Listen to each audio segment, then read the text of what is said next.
गंगमा तेरा time start हुआ है लव यू। নতুন বছর শুরুতেই বড় পর্দায় প্রভাস।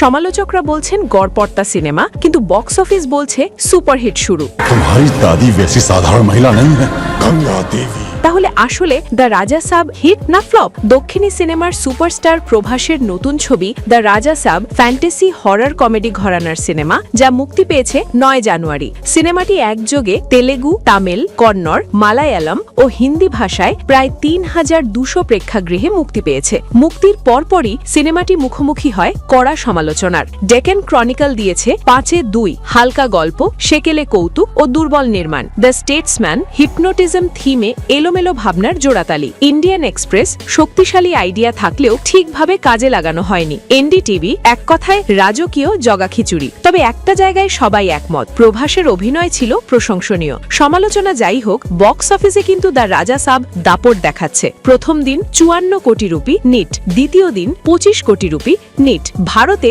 দুদিনে আয় প্রায় ৭৯ থেকে ৯১ কোটি রুপি নিট। বিশ্বব্যাপী আয় প্রায় ১৩৮ কোটি রুপি গ্রস, বাংলাদেশি টাকায় প্রায় ১৮৭ কোটি টাকা। এই সিনেমায় আরও অভিনয় করেছেন সঞ্জয় দত্ত, নিধি আগরওয়াল, মালবিকা মোহনান, ঋদ্ধি কুমার।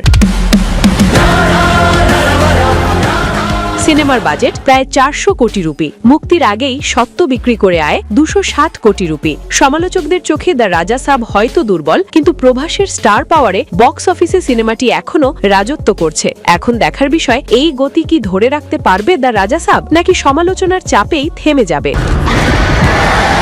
दादा आ गया था बे।